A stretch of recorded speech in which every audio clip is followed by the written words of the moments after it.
మీ ఇంట్లో కూడా ఒక ఆధ్యాత్మిక శోభ, అది చాలా అన్ని చోట్ల అనిపించదు. ఇలాగా ఒక వైబ్రేషన్ ఉందండి.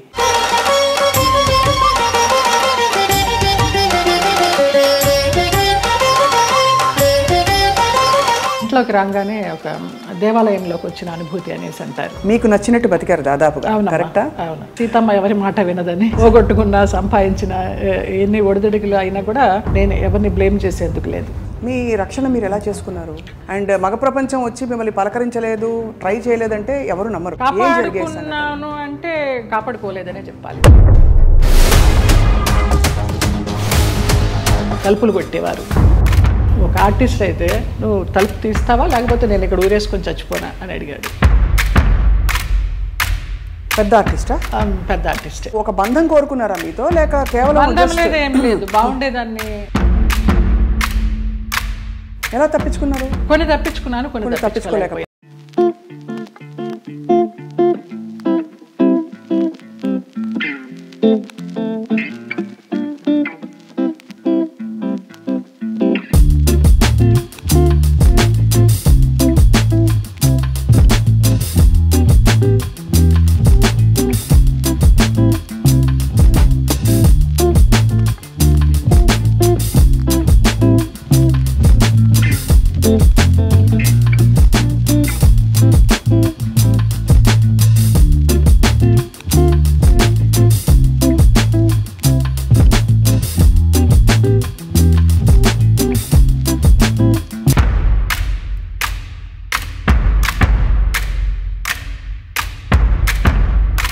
వాళ్ళ ప్రవర్తన కూడా ఒక ఒక గాయం చేస్తుంది కదా మనసులో. అట్లా నేను అబద్ధం చెప్పకూడదు, ఎవరు అలాగే ప్రవర్తించలేదు. ఆ పేరు నేను అడగను, ఎందుకంటే మిమ్మల్ని ఇబ్బంది పెట్టను.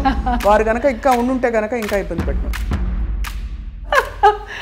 Okay, Malayalam direct. తెలుగు ఇండస్ట్రీలో బాగానే పోనీ మన ఇంటి పిల్ల అని ఏమన్నా హక్కును చేర్చుకున్నారా మిమ్మల్ని? ఇక్కడ కూడా ఇదేనా?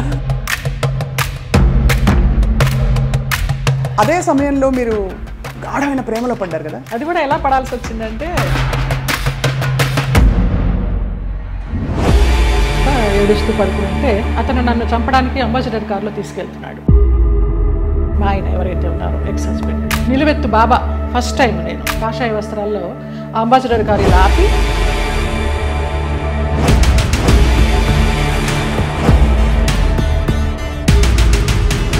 ఆ మన్నాడు పరుచూరు గోపాలకృష్ణ గారు, చలపతిరావు గారు వీళ్ళంతా మన విరుగంబాకం పోలీస్ స్టేషన్కి ఫోన్ చేసి ఇలాగ మా అమ్మాయి ఉన్నప్పుడు యాక్సిడెంట్ అయ్యి పడిపోతే ఈ నడుము దగ్గర నుంచి చచ్చి పడిపోయింది అంటే, నాకు మళ్ళీ అతను లైన్లోకి వస్తే నేను నెలకి మెడిసిన్స్కి 5,000 రూపాయలు పంపించేదాన్ని. మీరు చెప్పే ఈ సంఘటనలు ఊహించుకుంటే కూడా, అంటే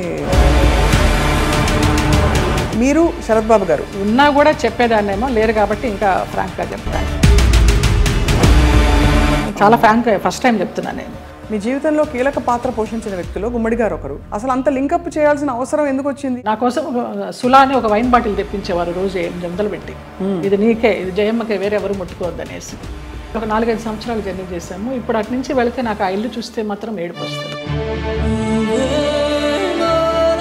అక్కడే నాగేశ్వరరావు గారు అన్నారు, ఆయన పోయిన తర్వాత అక్కడ నుంచుని ఉంటే పిల్లలందరినీ పలకరిస్తూ నా భుజం తట్టి,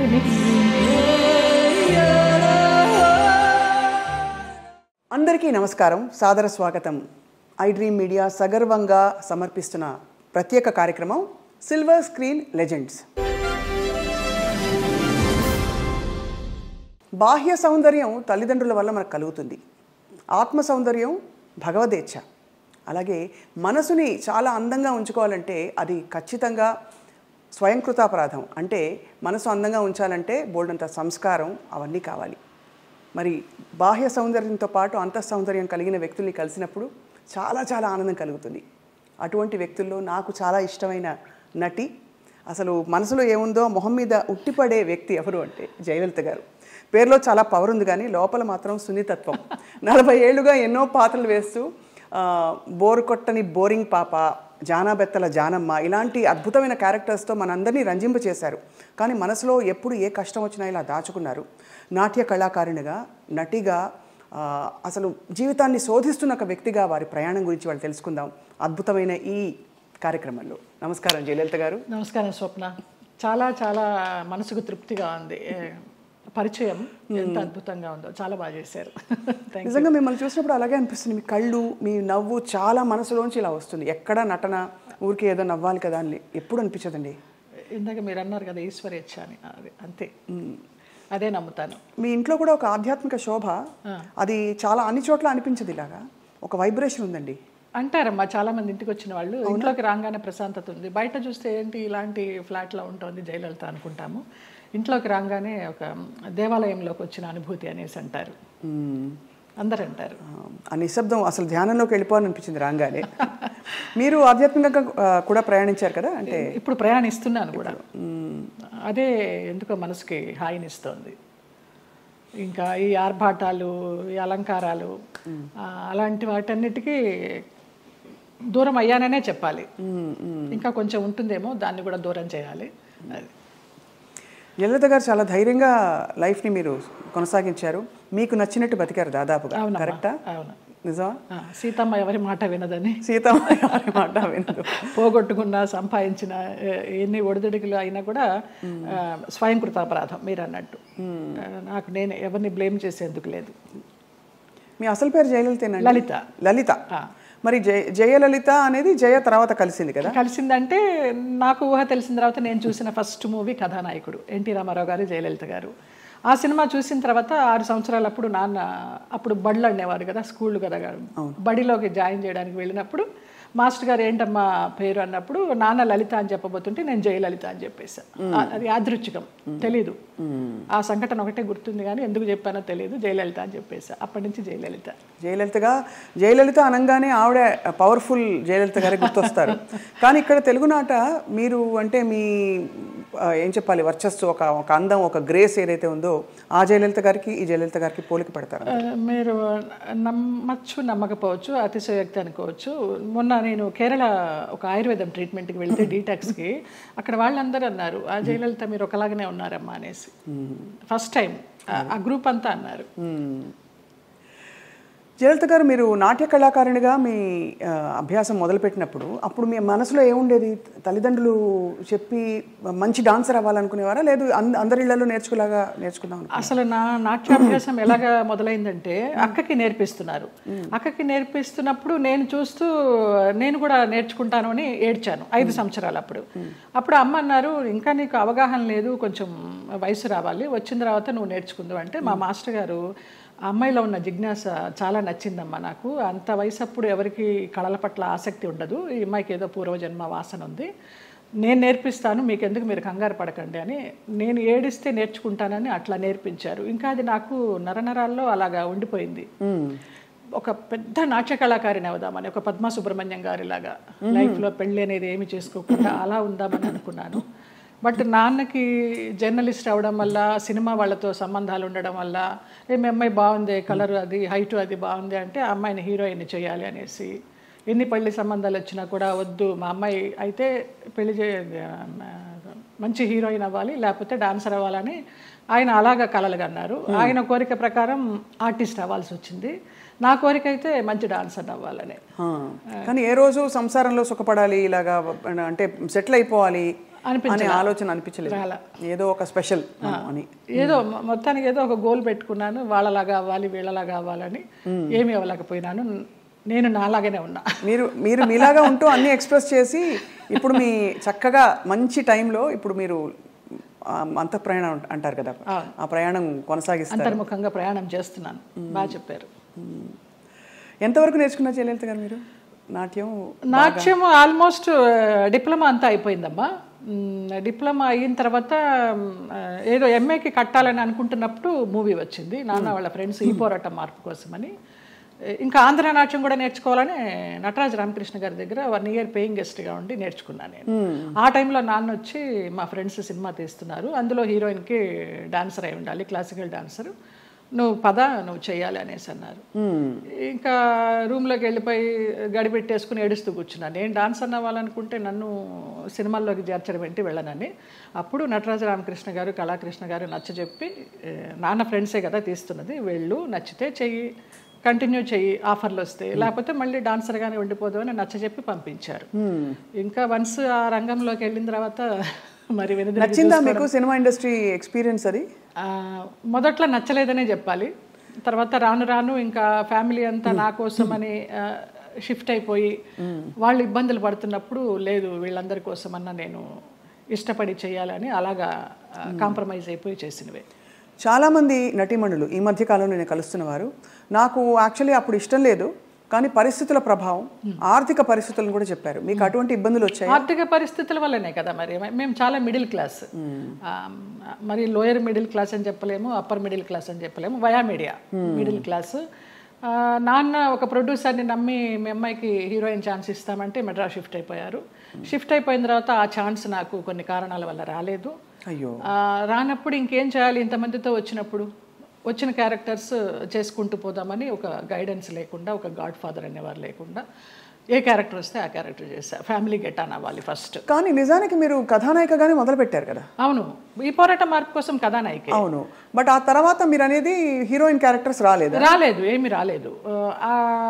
ఆ సినిమా ఏదైతే వస్తుందనుకున్నానో అది పోయింది. ఆ సినిమా టైంలో ఈ పోరాట మార్పు కోసం సినిమా టైంలో సాంగ్స్ కోసం విజయ గార్డెన్స్కి వెళ్ళినప్పుడు ఆ ప్రొడ్యూసర్స్ చూడడము, హీరోయిన్ ఛాన్స్ ఇస్తామనడము, మెయిన్ క్యారెక్టర్ వాళ్ళు ఇవ్వకపోవడం, మెడ్రాస్ షిఫ్ట్ చేసి అదే టైంలో నానా మలయాళం మ్యాగజైన్ వాళ్ళు నన్ను చూసి బాగుంది అమ్మాయి మలయాళానికి హీరోయిన్గా పనికి వస్తుంది అనేసి వాళ్ళు నానా మ్యాగజైన్లో ఇంటర్వ్యూ తీసుకోవడము, అలాగా మలయాళం మూవీస్కి వెళ్ళడం జరిగిందనమాట. మలయాళం మూవీస్లో మరి చేస్తూ అంత మంచి ఇండస్ట్రీ కదా మలయాళం ఇండస్ట్రీ, మరి అక్కడ మీకు ఎక్కువ నిలదొక్కుని ఇప్పుడు ఎలా అయితే సూపర్ స్టార్స్ మనకు ఉంటారు అలాంటి అవకాశాలు రాక, లేకపోతే మీరు ఏదొచ్చినా పర్లేదు అని ఒక? అలా కూడా కాదు. మలయాళంలో ఫస్ట్ నేను చేసింది ఉప్పు మూవీ, ముస్లిం సబ్జెక్ట్, తల్లి కూతురు నేనే, డ్యూయల్ రోలు. నాకు దానికి Kerala best actress state award కూడా వచ్చింది. అవును అవును. తర్వాత ఐవిశశి గారు అప్రోచ్ అయ్యారు.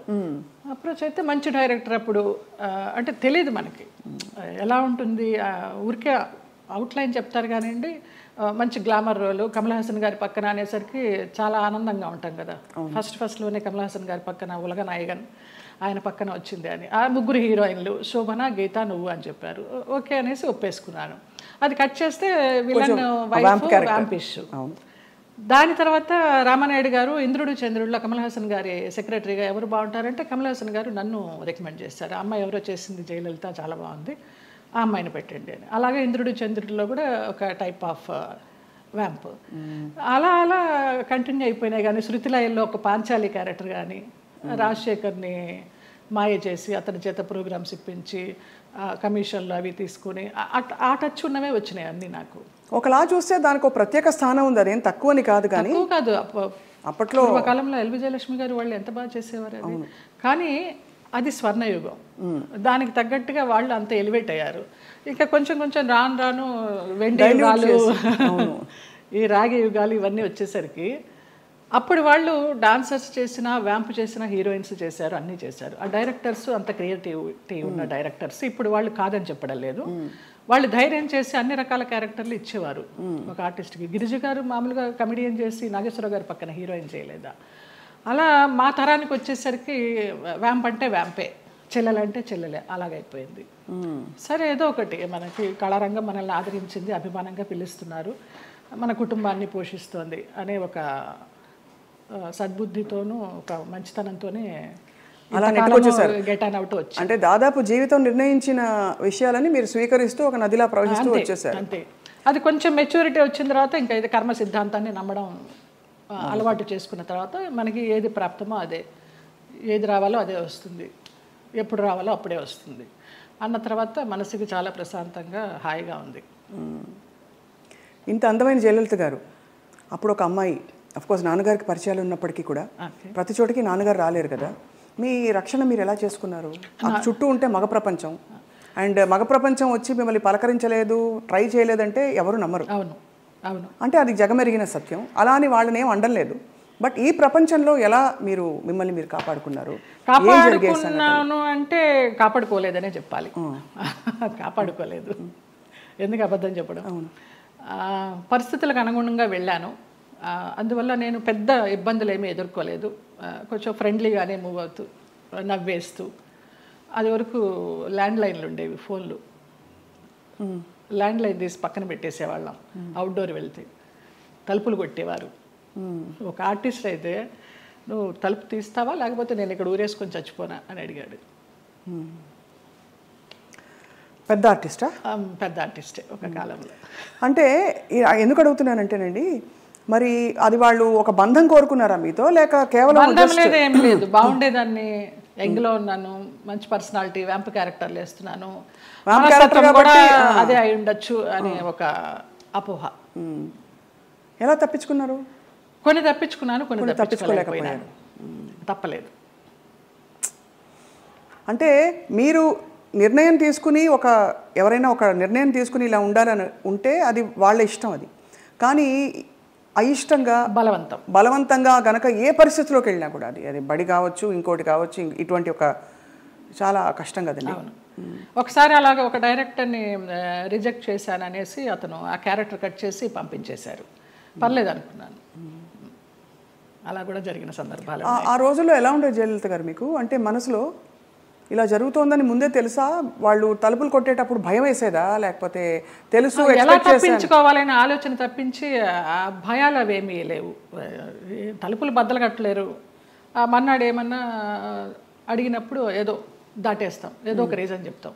అవునా, నిద్ర పట్టేసింది, ఫోన్ వినిపించలేదనో, తలుపు చప్పుడు వినిపించలేదనో, ఇలాగే మేనేజ్ చేసుకుంటూ కొన్ని తప్పించుకుంటూ, కొన్ని తప్పించుకోలేక, కొన్ని తప్పనిసరిగా. కష్టం, చాలా కష్టం. అయితే కష్టమని అనుకోలేదు. అంటే ఒకసారి పోయినా 100 సార్లు పోయినా పోయింది అంతే. ఇక మనకేమి అది ఫీలింగ్ ఉండదు. అంటే కరెక్టేలేండి మీరు అన్నట్టు. అంటే ఆ టైంకి మీరు ప్రాక్టికల్గా సమాధాన పడిపోయారు అంతే. దానికి అంతే. ఒకటే ఏమో, నా వాళ్ళు బాగుండాలి. ఎలాగో వచ్చాను, నేను చెడిపోతే చెడిపోయాను, నా వాళ్ళు బాగుండాలి, అంతే. ఆ మంచి మనసుతోనే వచ్చాను కాబట్టి ఇప్పటికీ నన్ను భగవంతుడు ఈ రకంగా చూస్తున్నాడు. 40 years ఇండస్ట్రీలో అని ఒక నమ్మకం. ఇప్పుడు అందరూ బాగున్నారు.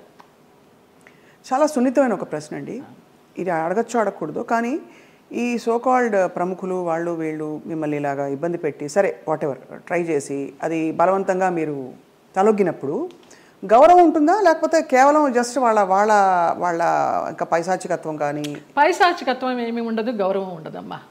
Just matter of fact, need అంతే. రెండు ఉండవు, అది మరీ పీక్ ఉండదు. కానీ అంటే ఎందుకు అడుగుతున్నానంటేనండి, ఆ టైంలో వాళ్ళ ప్రవర్తన కూడా ఒక గాయం చేస్తుంది కదా మనసులో. అట్లా నేను అబద్ధం చెప్పకూడదు, ఎవరు అలాగ ప్రవర్తించలేదు. పైశాచికము లేదు, ప్రేమ లేదు. ప్రేమ అసలు ఉండదు. ఒప్పుకొని వెళ్ళాము, అంతవరకు. వాళ్ళ నీడ్ అయిపోయింది, వచ్చాము. తర్వాత ఎలా ఉండేవారు వీళ్ళందరూ? బాగానే ఉండేది మామూలుగా. షార్ట్ అంటే షార్టే, అంతే. సో అది అలాగా ఒక ప్రొఫెషనల్ సిస్టంలో దాదాపు ప్రతి హీరోయిన్కి, ప్రతి అందమైన నటికి ఇది సర్వసాధారణమైపోయిన పరిస్థితులు వచ్చాయి అనే ఒక బాధతో తప్ప మరీ మిమ్మల్ని ప్రోబ్ చేసి ఇబ్బంది పెట్టాలని కాదు జయలలిత గారు. అయ్యో లేదమ్మా. ఎందుకు అది నామ్ అయిపోవాలి, ఎందుకు ఒక బెంచ్ మార్క్ అయిపోవాలి అని అంటే, మనం ఈరోజు అనేక కమిటీలు పెట్టడాలు, ఇండస్ట్రీ ఇతర వర్క్ ప్లేసెస్లో వేధింపుల కమిటీ ఉండాలని చెప్పి, అంటే వేధింపులని వ్యతిరేకించే కమిటీలు. బై గాడ్స్ గ్రేస్ మాకు అట్లాంటి వేధింపులు ఏం లేవు, కానీ తప్పలేదు. అంటే అది కరెక్టే. అంటే వేధింపులు లేకపోయినా ఒక పాయింట్లో మీరు ఎస్ చెప్పకపోతే మీకు అవకాశాలు తగ్గిస్తాం అన్నది ఒక వేధింపే కదా. అవును. అంటే మీకు టాలెంట్ ఉండి కూడా చెప్పాను కదా, ఒక డైరెక్టర్ పంపించేశారు సుగం క్యారెక్టర్ అయిన తర్వాత అనేసి. ఆ పేరు నేను అడగను, ఎందుకంటే మిమ్మల్ని ఇబ్బంది పెట్టను. వారు గనక ఇంకా ఉండుంటే గనక ఇంకా ఇబ్బంది పెట్టను. లేరు, పోయినారా? Okay. Malayalam director. Okay. Telugu ఇండస్ట్రీలో బాగానే పోనీ మన ఇంటి పిల్ల అని ఏమన్నా అక్కును చేర్చుకున్నారా మిమ్మల్ని? ఇక్కడ కూడా ఇదేనా? అక్కున చేర్చుకోలేదు, చీకొట్టలేదు. రైట్. అదే సమయంలో మీరు గాఢమైన ప్రేమలో పడ్డారు కదా? అవునమ్మా. మలయాళం డైరెక్టర్. అది కూడా ఎలా పడాల్సి వచ్చిందంటే, నేను డేట్స్ ఇచ్చినప్పుడు నాన్న నాకు తెలియకుండా వేరే క్రాస్ బెల్ట్ మణి అని మన హీరోయిన్ మీనా వాళ్ళ మేనమామ, ఆయన కూడా ఒక కాలంలో ఒక ఈ సి గ్రేడ్ టైప్ ఆఫ్ మూవీస్కి మంచి పెట్టింది పేరు ఆయన. నేను చేసే సినిమాలు కూడా సి గ్రేడ్ సినిమాలే, అప్పుడు బీసీ గ్రేడ్. మీరు అంత ఓపెన్గా సి గ్రేడ్ సినిమాలు చేశానని చెప్తున్నారు కదా, అది ముచ్చటేసని చూసి ఎంత నిజాయితీగా చెప్తున్నారని చెప్పండి మ్యామ్. ఆ టైంలో నాన్న వాళ్ళకి ఇచ్చారు, నేను వీళ్ళకి ఇచ్చాను. అప్పుడు ఆ లొకేషన్కి వచ్చి ఆయన రౌడీయిజం చేయపోయినారు, క్రాస్ బెల్ట్ మని. అప్పుడు ఇతను నేను భయపడి ఏడుస్తుంటే నన్ను ఒక రూమ్లో ఉంచి నీకెందుకు, నేను ఉన్నాను కదా, నేను సమాధానం చెప్పి పంపిస్తాను, వాళ్ళు మాకు చుట్టాలి అన్నట్టుగా అలాగే పంపించేసరికి అబ్బా నా లైఫ్ని సేవ్ చేసి అతను దొరికాడు అన్నట్టుగా బ్లైండ్గా పడిపోయినా ప్రేమలో. ఆ తర్వాత బ్రహ్మానందం గారి డైలాగ్ లాగా ప్రేమించింది తర్వాత ప్రేమించాల్సి వచ్చింది అన్నట్టుగా కొంచెం కొంచెం తెలుస్తుంది అతని గురించి 7 ఇయర్స్లో. అయినా కూడా ఏదో మొహమాటంలాగా కమిట్ అయిపోయినాం అన్నట్టు కదా అన్నట్టుగా చేస్తూ వచ్చాను. అందరూ చెప్తూ వచ్చారు పెద్ద జెన్యూన్ కాదు, చూసుకో అనేసి. ఇక లాస్ట్గా అతను కూడా బ్లడ్తో లెటర్స్ రాసేసి ఒక మన ఇప్పుడు ఆ హాట్ డ్రింక్స్ అవి తాగుతారు కదా, మన విస్కీ తాగే ఒక బాటిల్ లాంటి దానిలో, అది విస్కీనో మరి బ్రాందీనో తెలియదు, అందులో పాయిజన్ పోసుకుని తాగుతాను, ఇంటి ముందరకు వచ్చేసి చచ్చిపోతానని అంటే ఇంకా అందరికీ ఇంట్లో వాళ్ళకి ఇష్టం లేకుండానే బలవంతంగా నేనే నగలు కొనుక్కొని నేనే పెళ్లి బట్టలు కొనుక్కొని, జయకృష్ణ గారు కొనిచ్చారు పెళ్లి బట్టలు. అలాగా కేరళ వెళ్ళిపోయి చూడటానికరమ్మ కొచ్చిన్లో, చాలా మహిమగల అమ్మవారు, అక్కడ మ్యారేజ్ చేసుకున్నాం. అప్పుడు ఇంట్లో వాళ్ళందరూ ఇంకా నామకే వస్తే వచ్చి అక్షంతలు వేసి భోంచేసేసి వెళ్ళిపోయారు. కాపురానికి పంపించడానికి ఎవరు నాకు కూడా ఉండడం కానీ ఏమీ లేదు. నా అంతటి నేనే చేసుకుని నా అంతటి నేనే వెళ్ళి నా అంతటి నేనే వచ్చా బ్యాక్ టు పెవిలియన్. ఆ టైంలో జయలలిత గారు ఆయనకి మళ్ళీ అంటే ఆయనకి మొదటి పెళ్ళే కదా, ఆయనకి ఇద్దరికి అంటే మీకు కాలేదు, వివాహం కాలేదు, బట్ ఆయనకు కూడా ఏమి. అవును. బట్ ఏ ఇబ్బందులు వచ్చాయి మీ ఇద్దరు మధ్య? డబ్బు, వాళ్ళకి అప్పులు ఎక్కువైపోయినాయి, చాలా విపరీతమైన లావిష్నెస్ వాళ్ళకి. నేను మంచి 3 షిఫ్ట్ చేస్తూ ఉన్నాను ఆ టైంలో. నా నగలన్నీ అమ్మేసుకున్నారో తాకట్టు పెట్టుకున్నారో తెలియదు. సినిమాలకు వచ్చిన డబ్బంతా కూడా వాళ్ళే తీసుకునేవాళ్ళు, అమ్మ నాన్నకి ఇవ్వద్దనేవారు. అమ్మ నాన్న భయపడి పవర్ ఆఫ్ అటర్నిటీ రాయించుకొని నీకు బిడ్డలు పుట్టిన తర్వాత నేను నీ ఆస్తి నీకు ఇస్తామంటే, ఆ పవర్ ఆఫ్ అటర్నిటీ ఎక్కడికి వెళ్ళి సైన్ చేశావు, అది క్యాన్సిల్ చెయ్యి, బిడ్డను కానీ అంటే అతనికి తెలియకుండా నేను లేడీ డాక్టర్ దగ్గరికి వెళ్ళి నాకు బిడ్డలు వద్దు, ఒక 6 మంత్స్ నేను కొంచెం జాగ్రత్తగా ఉండాలనుకుంటున్నానని అతనికి తెలియకుండా నేను లేడీ డాక్టర్ దగ్గరికి వెళ్ళి ఆ పిల్స్ తీసుకొని వేసుకుంటూ ఆ బిడ్డలు రాకుండా జాగ్రత్త పడ్డా. ఇక తర్వాత 3 మంత్స్కి గొడవలు, 6 మంత్స్ నుంచి కొట్టుళ్ళు, యాసిడ్లు పోస్తాను అనడాలు, గదిలో బంధించడాలు, ఇవన్నీ అయిన తర్వాత ఏడుస్తూ పడుకుని ఉంటే అతను నన్ను చంపడానికి అంబాసిడర్ కారులో తీసుకెళ్తున్నాడు. మా ఆయన ఎవరైతే ఉన్నారో ఎక్స్ హస్బెండ్ నిలువెత్తు బాబా. ఫస్ట్ టైం నేను కాషాయ వస్త్రాల్లో అంబాసిడర్ కారు ఇలా ఆపి నేను కూర్చున్న వైపు డోర్ తీసి నన్ను గబగబగా లాక్కెళ్ళారు. ఆ మన్నాడు పరుచూరు గోపాలకృష్ణ గారు, చలపతిరావు గారు వీళ్ళంతా మన విరుగంబాకం పోలీస్ స్టేషన్కి ఫోన్ చేసి ఇలాగ మా అమ్మాయి అపాయకరమైన పరిస్థితిలో ఉంది, మీరు వెళ్ళి ఆ అమ్మాయిని బయటికి తీసుకురావాలని చెప్పి అలా ఇంటికి తీసుకొచ్చారు నన్ను. ఆ బాబా సంఘటన అలా జరగడం, ఇక్కడ పరుచూరు గోపాలకృష్ణ గారు, చలపతిరావు గారు ఇలా సహకరించడం అంత యాదృచ్ఛికం. అంటే ఎవరో ఒకళ్ళు భగవంతుడు పంపిస్తాడు అంతే, ఆయన రాడుగా నేరుగా. అంటే మనసు పెట్టి మీరు ఇష్టపడి అన్నీ వదులుకుని ఎవరు లేకుండా మీరు వెళ్ళి చేసుకున్న పెద్ద స్టేట్మెంట్స్ ఇచ్చేసి కళ్యాణం వచ్చినాక వచ్చిన ఆగదనేసి అందరూ అనేవారు దొంగోళ్ళు బట్టి ముఖంలా ఉన్నాడు, ఎలా నచ్చాడు నీకు, ఎలా నమ్మావే అనేసి. అంటే మీకు ఆ టైంలో మీరు గాయపడిన మీకు అదే ఆయనే రక్షణ ఇచ్చాడు. ఎందుకంటే అంత ముందు అందరూ వచ్చిన వాళ్ళందరూ మీతో మిస్బిహేవ్ చేసిన వాళ్ళు, మీకు ఇబ్బంది పెట్టి మిమ్మల్ని ఏదో ఒకటి రాబట్టారు. సో ఇతను ఏదో ఇస్తారనుకుని మీరు తప్పలేదండి. అంటే నమ్మకపోతే జీవితం ఎందుకండి? ఇంపార్టెంట్ విషయం, మీరు నమ్మి దెబ్బ తగిలినా కూడా ఆ గాయం ఎక్కువ ఇది కాకుండా భగవంతుడు వచ్చి మిమ్మల్ని కాపాడు. నిజంగా తర్వాత అతను రమ్యకృష్ణతో నీలాంబరి సినిమా చేశాడు కన్నడలో. ఇంకేదో మూవీ చేస్తున్నప్పుడు యాక్సిడెంట్ అయ్యి పడిపోతే ఈ నడుము దగ్గర నుంచి చచ్చుపడిపోతే నాకు మళ్ళీ అతను లైన్లోకి వస్తే నేను నెలకి మెడిసిన్స్కి 5,000 రూపాయలు పంపించేదాన్ని అతనికి. జాలి అవసరమా ఏమో తెలీదు, ఇంకా రుణానుబంధం ఉందనుకుంటా అనేసి. చాలా సంవత్సరాలకి అది. ఒక పాప పుట్టింది అతనికి, వేరే పెళ్లి చేసుకుని. ఆ పాపకి ఇప్పుడు లేదు, నేను చాలా ఒక 4-5 ఇయర్స్ అయిపోయింది టచ్ లేకుండా. 13 సంవత్సరాలు ఎప్పుడో దాని పుట్టినరోజు అని అది ఇది అంటే ఇక్కడి నుంచి ఏమైనా పంపించేదాన్ని. ఆ పిల్ల అడిగేదంటే ఎవరు పంపించారు నాన్న అని. బాబా పంపించారమ్మా అనేవాడంట. బాబాగారు భక్తులా మీరు మొదటి నుంచి?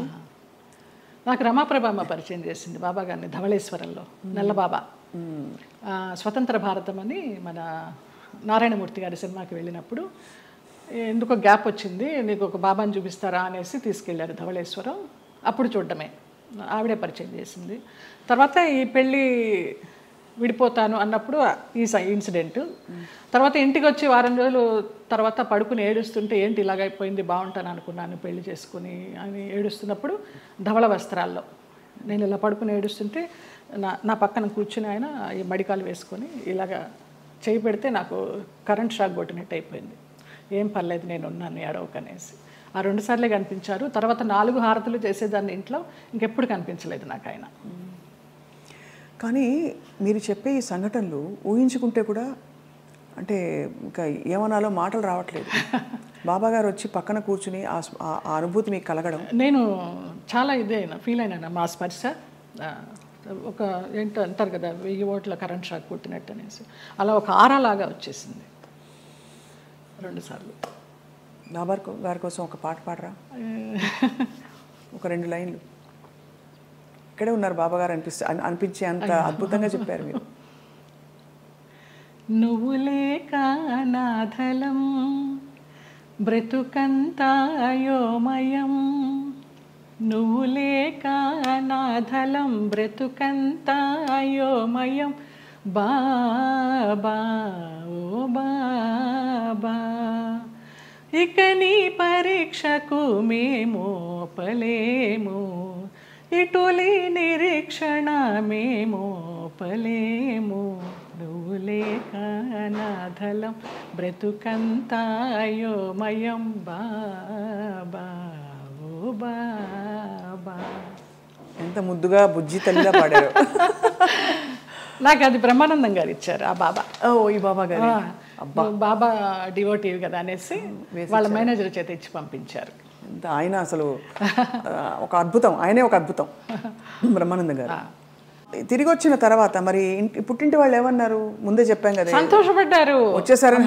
మా అమ్మాయి మాకు వచ్చేసింది, మా సంపాదన మాకుంది అనేసి.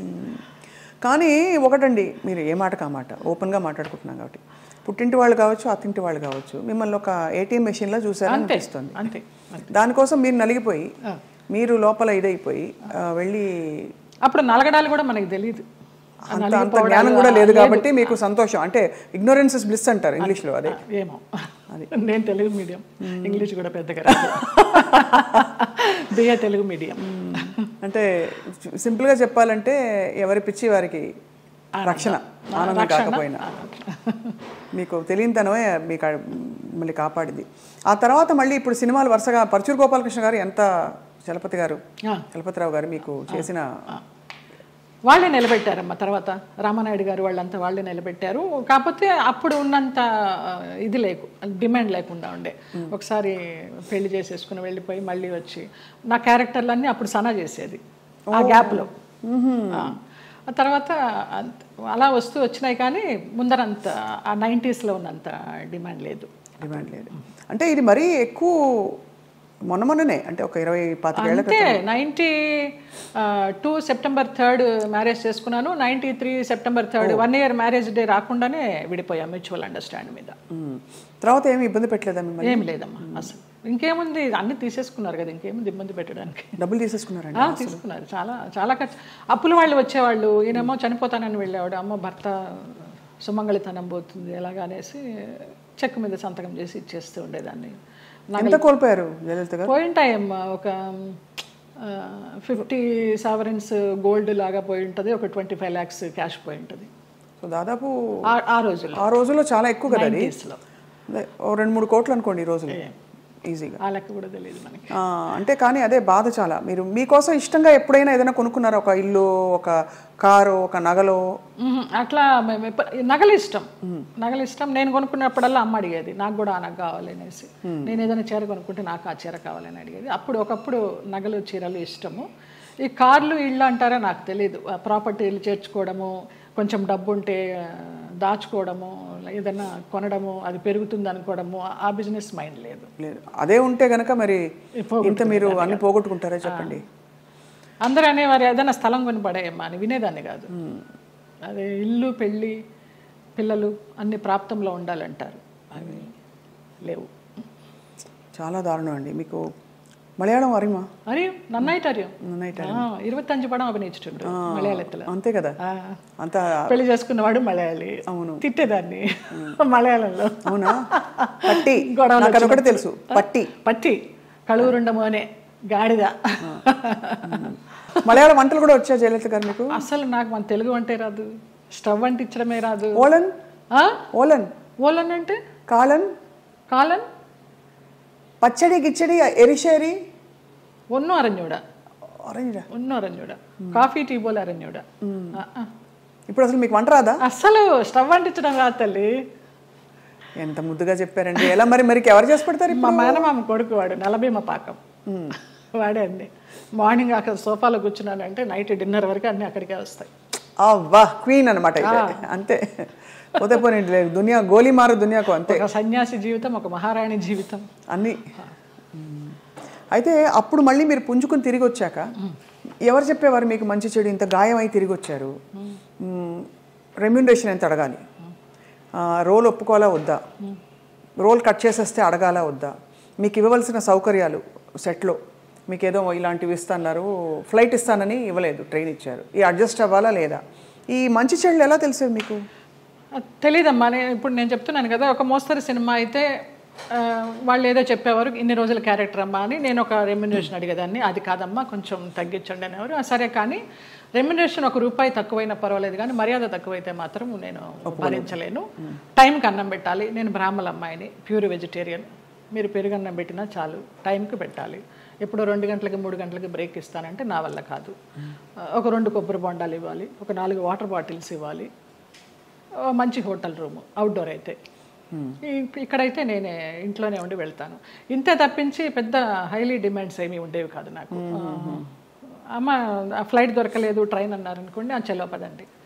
కానీ చాలామంది మేనేజర్లు టికెట్ కన్ఫర్మేషన్ లేకుండా ఎక్కించేసేవాళ్ళు మమ్మల్ని.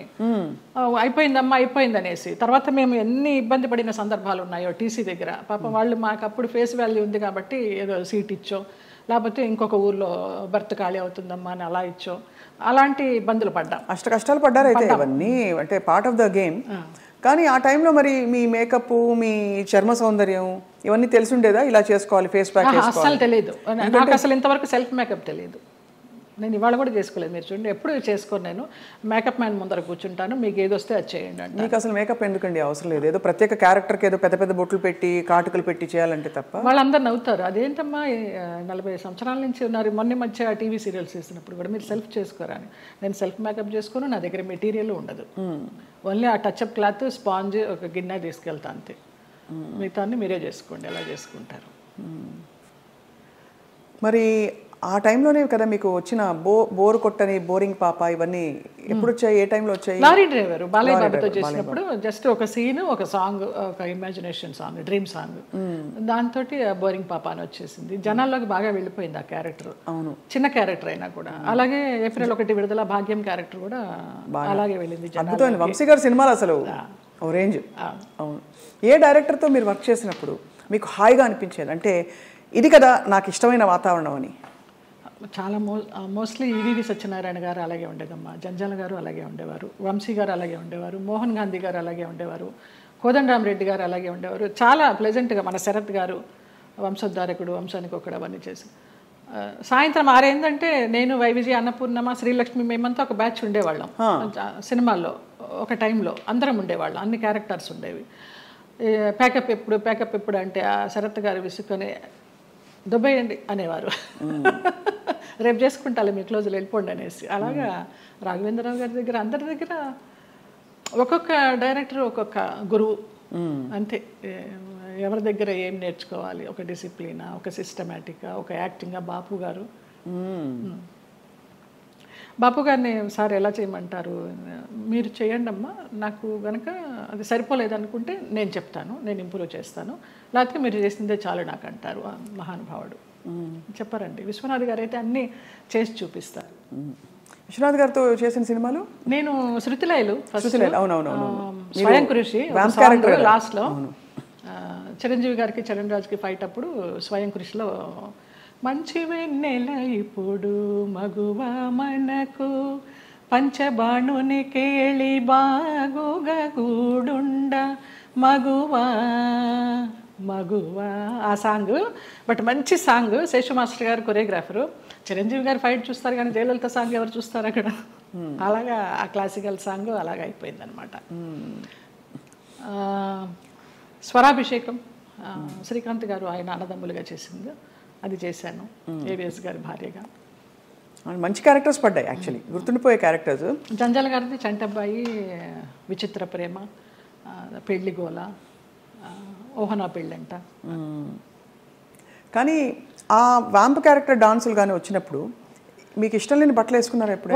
అన్నీ పొట్టి పొట్టి బట్టలు వేసేసుకుని నుంచునే వాళ్ళము. మేకప్ మ్యాన్లు స్టాకిన్స్ ఉండేవి కదా అప్పుడు మాకు, మొత్తం గోడకి సున్నం కొట్టినట్టే కొట్టేవారు. ఇలా ఉన్నా కూడా కొంచెం ఎక్కడెక్కడ ప్యాచెస్ ఉన్నాయో, మోకాలు అవి ప్యాచెస్ ఉన్నాయని మొత్తం పెయింట్ కొట్టి అలా నుంచునే వాళ్ళం బొమ్మలాగా. ఏం కలిగేది కాదు, అలవాటైపోయింది. నేను ఆ డ్రెస్ వేసుకొని కూర్చున్నా కూడా మా అసిస్టెంట్ తీసుకొచ్చి టవల్ కప్పేవాడు. వచ్చి తీసిపారే, ఇది కప్పుకున్న దగ్గర నుంచి వాళ్ళకి ఆత్రం ఏముంది లోపల అని. ఇది మూసినంత వరకే కదా ఆత్రం, ఇది తెరుచుకుంటే ఏముంది, తీసి పడేసేదాన్ని. మళ్ళీ షార్ట్కి తీయాలి, అప్పుడు విచిత్రంగా చూస్తూ ఉంటారు, మనకి షార్ట్ కాన్సన్ట్రేషన్ ఉండదు. ఇప్పటి నుంచి ఇలాగే కూర్చుంటా. మానవ నైజం అండ్ అందులో మీలాంటి ఒక స్త్రీ, అంటే ఇంత కష్టం చూసిన స్త్రీ ఎంత దెబ్బతిన్నా కూడా నేర్చుకోకుండా మళ్ళీ ప్రేమలో పడడం సహజం. సో మళ్ళీ అలా పడ్డారా? అంటే పడలేదా? భగవంతుడు నన్ను రక్షించాడు. కానీ ట్రై చేస్తుంటారు కదా చాలా మంది, అంటే ప్రేమలో పడ్డానికి ఎవరు ట్రై చేయలేదమ్మా. ఉంచుకుంటామని, మళ్ళీ రెండో పెళ్లి చేసుకుంటామని. నాకు ఇంట్రెస్ట్ లేదు, నాకు భయం. ఒక పెళ్ళి చాలు, అయిపోయింది దాంతో ఎక్స్పీరియన్స్. చాలా మంది కాంప్రమైజ్ అయిపోతారు కదా, ఏదో ఒక తోడు, ఏం లేని చోట ఒక తోడు ఉంటుందని. అలా అనిపించలా. అన్నపూర్ణమ్మ వాళ్ళందరూ కూడా అనేవారు, కనీసం పెళ్లి చేసుకోకపోతే ఎవరన్నా బిడ్డనన్నా పెంచుకో, నీకు వయసు అయినప్పుడు ఆసరాగా ఉంటారని. అక్క పిల్లలు అన్న పిల్లలు అందరూ ఉన్నారు చాలు. అది కూడా అనిపించలే. నాకు ఒక బిడ్డ, నాకు ఒక సంసారం, మళ్ళీ పెళ్ళి, మళ్ళీ ప్రేమ చాలు ఒకటి. అమ్మ బాబోయ్, అవును, ఎంత గాయం అయింటుందో మీకు అర్థమవుతుంది.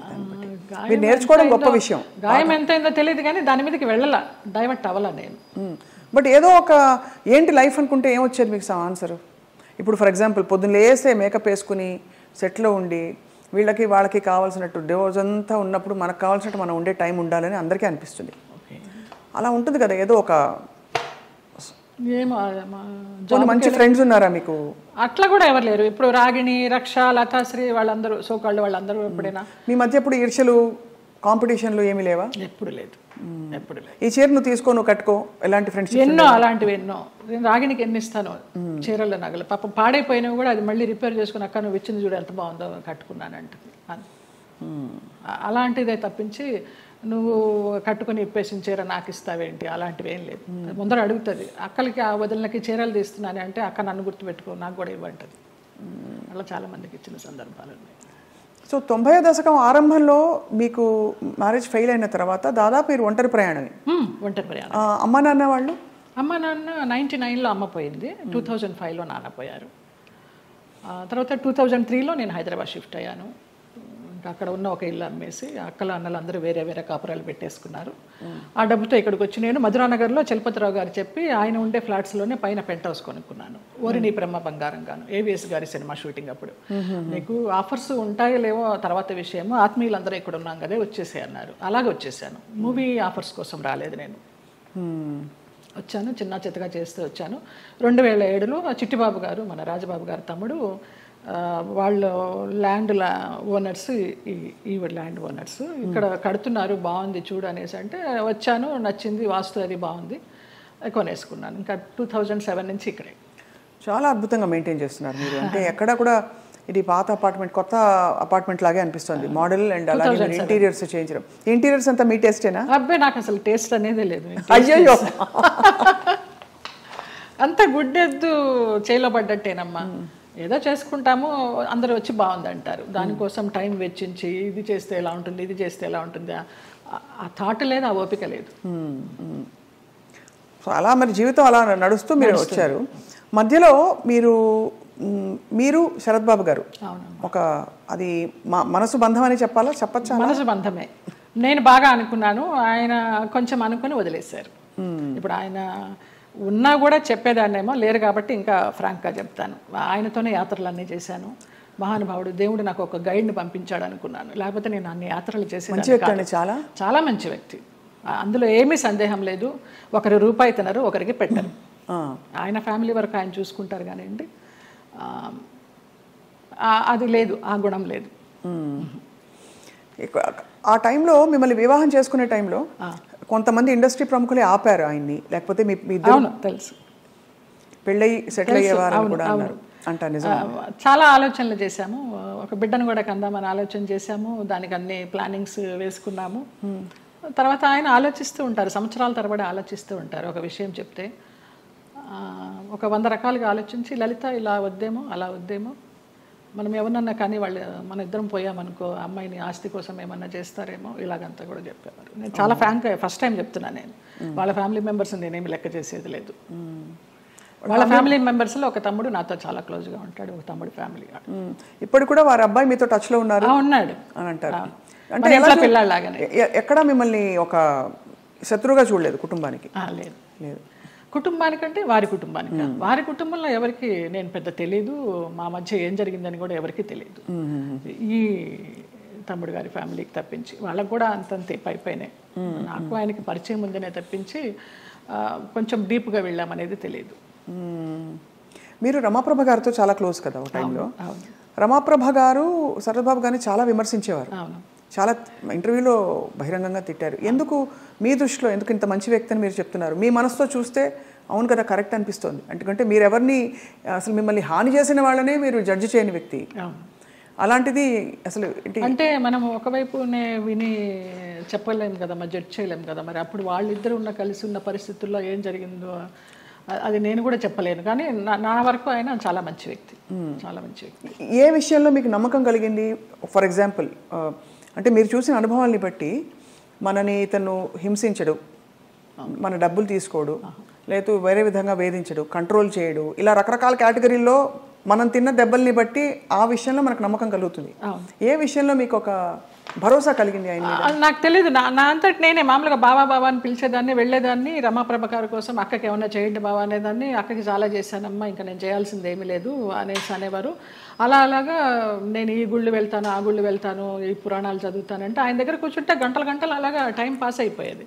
అప్పుడు నేను ఒక ఆడదాన్ని అనే అభ్యంతరం లేకపోతే మీ వెంట తీసుకెళ్ళడానికి, మీరు యాత్రలకు వెళ్ళినప్పుడు నాకు చెప్పండి బావా నేను వస్తాను అనేదాన్ని. అలాగా మా యాత్ర సాగిందనమాట. ఇంకా ఆయన లలిత లలిత అని పిలవడము, క్లోజ్ అయినామని చెప్పాలి. దాదాపు మీకు అంటే గృహస్థాశ్రమం లేకపోయినా వానప్రస్థాశ్రమం లాంటిది తొందరగా ఫాస్ట్ ఫార్వర్డ్ మోడ్లో కర్మలు అయిపోతాయి చూడండి.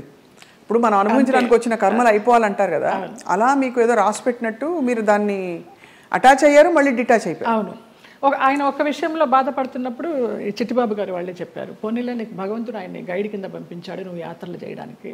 ఆయన పోయినప్పుడు బాధపడితే మంచి వ్యక్తి వెళ్ళిపోయారు అనేసి అన్నారు. ఇంకా అప్పటితో ఆ ఆలోచన కూడా లేదు. ఇంకా వెళ్ళాను, హాస్పిటల్కి వెళ్ళేదాన్ని, చూసేదాన్ని, అసలు మన సృహలోనే లేరు. లాస్ట్ ఇయర్ February 14th నాడు, వ్యాలంటైన్స్ డే నాడు హాస్పిటలైజ్డ్ అయిన మనిషి May 21st నాడు పోయినారు. చూడలేకపోయారు కదా?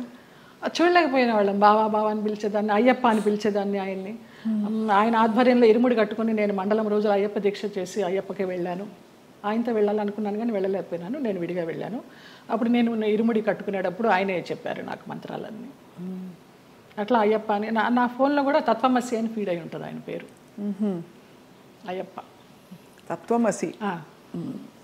అంటే ఎంత మీరు మనసులో ఆయనకి చాలా చాలా ఆరాధించాను, ఆయనకి సేవ చేసుకుంటూ అలా ఉండిపోవాలనుకున్నాను.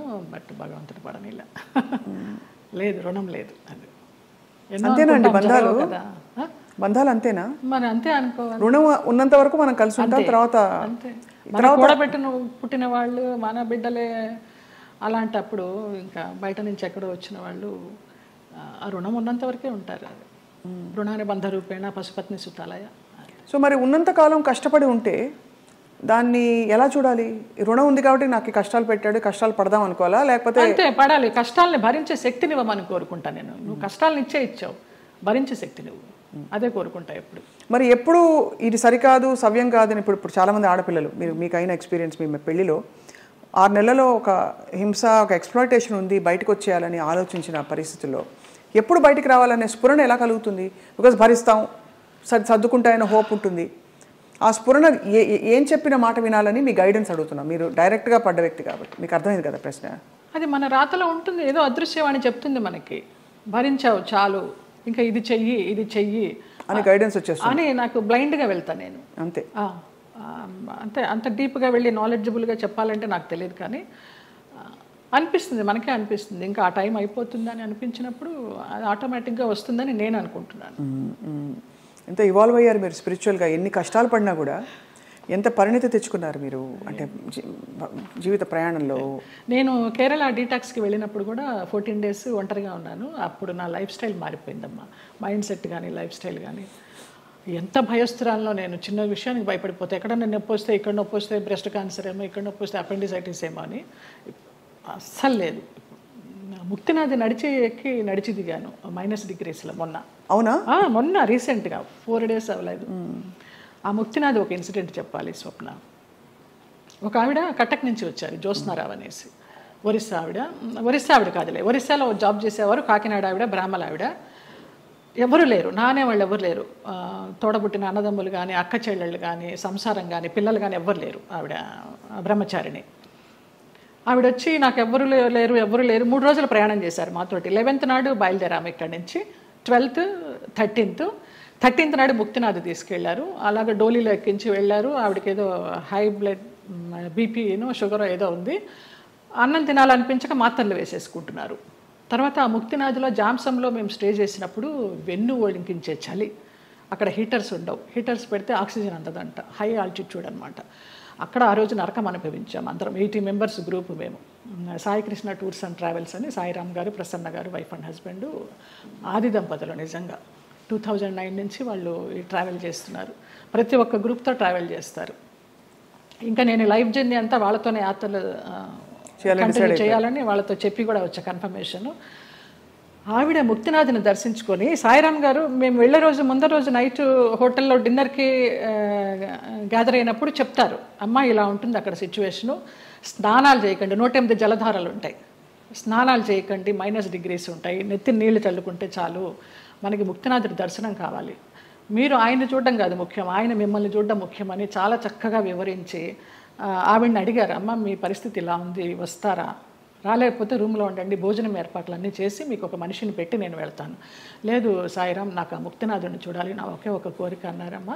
వచ్చారు, ముక్తినాథుడిని చూశారు. మర్నాడు అందరం బయలుదేరి బస్సుల్లో పోక్రా రిటర్న్ రావాలి. కార్లోనే స్పాట్ డెడ్ అమ్మ ఆవిడ. ముక్తినాథుడు అన్నందుకు ముక్తి, మోక్షం. ఎంత అదృష్టవంతరాలు, ఎవరు లేరని 80 మందితో ప్రయాణం చేసి 3 రోజులు ముక్తినాథుని చూసి 4వ రోజు పోయింది. అసలు అద్భుతమైన సంఘటన అయితే నాకు, నేను మర్చిపోలేను ఈ యాత్రలో. ఆవిడ చనిపోయినప్పుడు ఎంత ప్రేతకళగా ఉందో, చితి మీద పెడితే అక్కడే ఎవరో కజిన్ నెంబర్ దొరికింది, ఫోన్లో అడిగితే మేము రాలేమండి, అంత దూరం మీరు చేసేయండి అని ఈయనకు అథారిటీ ఇచ్చేశారు సాయిరామ్ గారికి. అక్కడ ఆర్మీ సహాయంతో ఆయన మన హిందూ సాంప్రదాయంలో ఆమెకి దహన సంస్కారాలు చేస్తే, చితి మీద పెట్టినప్పుడు ఆవిడకి ఫోటో తీస్తే ఎంత చిద్విలాసంగా ఉందో తెలుసా అమ్మ ఆవిడ ముఖం. చనిపోయినప్పుడు ఈ 4 బయటకు వచ్చేసి కళ్ళు తేలేసి ఉన్న మనిషి హాయిగా అలా ఉంది. అసలు అది జన్మలో మర్చిపోలేను. అంతకుముందు రోజు అడిగారు, ఎవరికి ముక్తి కావాలంటే 2 చేతులు ఎత్తా నేను, ఏం మీకు లగేజ్ లేదా అని అడిగారు. నాకు ఏ లగేజ్ లేదన్నాను. అంటే వెనకాల బంధాలు లేవా అనేసి. మీరు అనుకుంటే కాదు దేవుడు అనుకోవాలి, ఆయన ఎవరికి ఇవ్వాలో వాడికే ఇస్తారు అనేసి. అలాగా ఆవిడ అదొక అద్భుతమైన సంఘటన. ఆనందించాం, ఆవిడ పోయినందుకు బాధపడలేదు.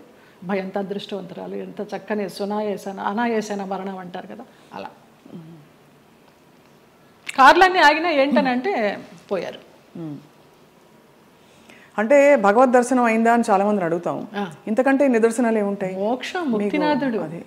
మా వాళ్ళందరూ, మా మామ కొడుకులందరూ ఆ -degreesలో 108 జలధారాల్లో స్నానం చేశారు. ఒక్కొక్క జలధార నుంచి ఇంకొక జలధార వెళ్తుంటే వాళ్ళకి బ్రెయిన్ పనిచేయడంలా ఫ్రీజ్ అయిపోతుంది. అలా చేశారు. నేను ఆ 108లో చల్లుకోవడానికి అరగంట పట్టింది, ఈ చెయ్యి పనిచేయాల 1 గంట, బ్లడ్ క్లాట్ అయిపోయి. అంత చలి, -degrees. అది అంత కష్టతరమైన ప్రయాణం. ఎంత చక్కగా వెళ్ళొచ్చామో వారి ఆధ్వర్యంలో. ఈ సందర్భంగా ఆ దంపతులకు పాదాభివందనాలు. ఆ ప్లేసెస్లో నిజంగానే ఒక మహిమ ఉంటుంది కదా జయలలిత గారు. ఎందుకంటే మీరు ఇంత జీవితం చూసి భగవత్ స్పర్శ ఎక్కడ ఎందుగలడు అందులేడని సందేహం వలదు అని అంటారు కదా, అలాగా భగవంతుడు అన్ని చోట్ల ఉన్నాడు సర్వాంతర్యామి అంటూ కూడా మనం కొన్ని ప్లేసెస్కి ప్రత్యేకంగా వెళ్ళడానికి కారణం ఏంటంటే వాళ్ళు నడయాడిన ప్లేసులు అవి అని చెప్తారు. ఇప్పుడు నైమిసారణ్యం ఎంతమంది మునులు మహానుభావులు తపస్సు చేశారు. అక్కడికి వెళ్ళంగానే మనకు ఆ వైబ్స్, కొన్ని గుళ్ళకి వెళ్తే మామూలుగా దండం పెట్టుకుని వచ్చేస్తాం, కానీ అదే మనం తిరుమల వెళ్ళినప్పుడు ఆ వెంకటేశ్వర స్వామి చూస్తుంటే మనకు తెలియకుండానే ఆనంద బాష్పాలు కారిపోతాయి. ముక్తినాథుడి దగ్గర కూడా అలాగే కారిపోయినాయి నాకు. మన దేవుళ్ళ రూపాలు ఉండవు, ఏముండవు, వాళ్ళు నేపాల్ పద్ధతిలో తయారు చేస్తారు, అలా ఉన్నా కూడా వైబ్స్ ఉన్నాయమ్మా. అంతే, వాళ్ళు నడయాడిన ప్రదేశం. జనక్పూర్ వెళ్ళాము, సీతారాములు నడయాడిన ప్లేసు, వాళ్ళ కళ్యాణమైన ప్లేసు. చాలామంది మా గ్రూప్లో అక్కడికి వెళ్ళి దండలు మార్చుకున్నారు, మళ్ళీ సీతారాముల కళ్యాణం లాగా. అలాంటి వైబ్స్ ఉన్నాయి, అందుకే వెళ్ళాలి. ఇంట్లో కూర్చున్న భగవంతుడు దర్శనం ఇస్తాడు, అది వేరే విషయం. వాళ్ళు నడయాడిన ఆ పుణ్యభూమిలో నడిస్తే ఆ పాదధూళి మనకి కొంచెం పుణ్యం ఇస్తుందని. రెండోది మీరు అన్నట్టు ఆ ప్లేస్కి వెళ్ళిపోయాక నేను ఫలానా, నేను స్వప్న, నేను జయలలిత, నేను సో అండ్ సో అన్నీ మర్చిపోయి, నేను జ్యోత్స్న మర్చిపోయి కేవలం ఒక అంకిత భావంతో ఒక డిజాల్వ్డ్ స్టేట్లో వెళ్తాం. అంతే, అది కూడా ఒక సర్వస్వ శరణాగతి అయిపోయి నువ్వు తీసుకొచ్చావు, నువ్వే చూసుకో, శరణాగతి అంతే. అందులో కూడా చాలా అద్భుతాలు మన లోపల జరుగుతాయి. అద్భుతాలు అంటే మన అహంకారం కరగడం అన్నీ కదా, మనకి తెలియకుండానే అది ఆ ఉద్వేగం అది అంతా వచ్చేస్తుందమ్మా. నేను సంజయ్తో అదే అన్నాను. సంజయ్ కదా ఇంటర్వ్యూ ఏర్పాటు చేసింది, సంజయ్ కిషోర్. నాకు గుంటూరులో చిన్నప్పటి నుంచి వాడు నన్ను కొట్టేవాడు. వాడు కొడుతుంటే నేను పరిగెత్తేదాన్ని. వాళ్ళ ఇల్లు పెద్ద ఇల్లు గుంటూరులో, పెద్ద పెద్ద ఇల్లు. కొడుతుంటే పరిగెత్తేదాన్ని, తర్వాత వాడిని ఎత్తుకునేదాన్ని. వాడు ఈ రోజున ఇంత గొప్పవాడైనాడంటే చాలా సంతోషము. చాలా పద్ధతైన మనిషి. ఎంత పద్ధతైన మనిషి. వాళ్ళ ఇంట్లో వాళ్ళ అమ్మగారు నాకు పెద్దక్కలాగా, పాపాయి అంటే ఆవిడ. నా అభివృద్ధికి ఆవిడ సంతోషిస్తుంది. నా సొంత వాళ్ళు కూడా సంతోషిస్తారో సంతోషించరు, కానీ ఆవిడ అంత సంతోషిస్తుంది, అంత బ్లెస్ చేస్తుంది ఆవిడ. నువ్వు బాగుండాలి, నువ్వు బాగుంటే మేము బాగుంటాం అనేసి. లేదు, మీరు మీరు బాగుంటారు, మీ చుట్టూ ఉండేవాళ్ళు, అంటే మీకు భగవద్ రక్షణ ఉందని క్లియర్గా ప్రూవ్ అయిందమ్మా. నాకు చాలా ఈ యాత్ర తర్వాత నాకు భగవదానుగ్రహం మెండుగా ఉందని చాలా నమ్మకం వచ్చింది నిజంగా. ఇంకా అసలు ఏమూలో ఉన్న భయం కాస్త పటాపంచలైపోయింది, ఏం లేదు. మీ జీవితంలో కీలక పాత్ర పోషించిన వ్యక్తులు గుమ్మడి గారు ఒకరు. ఇది గతంలో లోగడ మీడియా వాళ్ళు చాలా సందర్భాల్లో అడిగారు, రకరకాలుగా లింకప్లు రాశారు మీకు వారికి. అసలు అంత లింకప్ చేయాల్సిన అవసరం ఎందుకు వచ్చింది? అంటే మీరు కేవలం వెళ్ళి ఇప్పుడు ఒక మనిషి ఇంకో మనిషి సేవ చేయొచ్చు, చూసుకోవచ్చును, స్త్రీ పురుషులు కావడంతో అలా రాశారు. ఏ స్త్రీ పురుషులైన వయసు భేదం లేదమ్మా. నా తండ్రి వయసు ఆయనకి. మేము సినిమాలన్నీ మానేసుకొని పొద్దునైతే ఆయన ఫోన్ చేసి, నా గొంతు పొద్దున్నే కొంచెం మగవాడి వాయిస్ లాగా ఉంటుంది, పొద్దున్న లేవగానే ఫోన్ చేస్తే బాచి అనేవారు. బాచి అనుకోండి, బాచి లిఫ్ట్ చేశాడు. బాచి కాదండి నేనే జయమ్మ అంటే, జయమ్మ నీ గొంతు ఏంటి అలా ఉంది, మంచు మార్గే గొంతులాగా ఉంది. ఇంకొక ఎవరినో పోల్చేవారు అనమాట. ఏం చేస్తున్నావు ఇవాళ, ఏం తీసుకొస్తున్నావు వంట, అలాగా ఆయన్ని మేము అభిమానించి మహామహులు. వాళ్ళ సేవ చేసుకోవడానికి పూర్వజన్మ సుకృతం ఉండాలి నిజంగా. తల్లిదండ్రి లేరు, వాళ్ళ ప్లేసుల్లో వాళ్ళని ఊహించుకొని, ఆ లెజెండ్స్ వాళ్ళు చేసిన క్యారెక్టర్స్ ఊహించుకొని మనకి ఇంత గొప్ప అవకాశం వచ్చిందే, వారితో కూర్చుని భోంచేసేయడం కానీ, వారితో కూర్చుని పేకాడడం కానీ, వారితో కూర్చుని వైన్ తీసుకోవడం కానీ. నా కోసం సులా అని ఒక వైన్ బాటిల్ తెప్పించేవారు రోజు 800 పెట్టి, ఇది నీకే, ఇది జయమ్మకే, వేరే ఎవరు ముట్టుకోవద్దనేసి. అంత అభిమానంగా కొన్ని సంవత్సరాలు, ఒక 4-5 సంవత్సరాలు జర్నీ చేశాము. ఇప్పుడు అటు నుంచి వెళితే నాకు ఆ ఇల్లు చూస్తే మాత్రం ఏడుపు వస్తుంది. అవును, మీరు చెప్పారు. అంత మంచి. ఆయన కుటుంబ సభ్యులు ఎవరు లేరా ఆ టైం? ఉన్నారు, ఎందుకు లేరు. ఆయన కూతుళ్ళు, బిడ్డలు, కొడుకులు. ఒక కొడుకు US లో ఉండేవాడు, ఒక కొడుకు చెన్నైలో. వాళ్ళెవరూ సరిగ్గా చూసేవారు కదా. నా ఫోన్ నుంచి నేను ISD చేసి ఇచ్చేదాన్నమ్మా ఆయనకి మాట్లాడడానికి. కొడుకు పుట్టినరోజు అంటే విష్ చేయడానికి కానీ, లేకపోతే ఆయనకి ఏదైనా బాగాలేకపోతే చెప్పడానికి కానీ. ఎప్పుడైనా వాళ్ళందరూ మిమ్మల్ని, ఆడపిల్లలు వచ్చేవారు. ఇక్కడ సాంబమ్మ అని ఒక ఆవిడ ఉండేది, ఆవిడ వచ్చి చూసిపోతూ ఉండేది. శారద బెంగళూరులో ఉండేది, ఇప్పుడు ఇక్కడే షిఫ్ట్ అయిపోయింది. విజయమ్మ చెన్నైలో ఉంటుంది, ఇంకొక చిన్నమ్మ అమెరికాలో ఉంటుంది, ఒక ఆవిడ క్యాన్సర్తో పోయింది. ఫోన్లు చేస్తూ ఉంటారు, కానీ లాస్ట్లో ఆయనకి ఒంట్లో బాగాలేనప్పుడు ఆయన పక్కన అంబులెన్స్లో కూర్చుని హాస్పిటల్లో జాయిన్ చేసింది నేనే. ఇంకా ఆయనకి వెంటిలేషన్ తీస్తారనగా జయ ఇట్రా అనేసి నన్ను ఇట్లా గుండెల మీద పడుకోబెట్టుకున్నారు, పోయినారు. ఫస్ట్ పోయిందని తెలిసింది కూడా నాకే.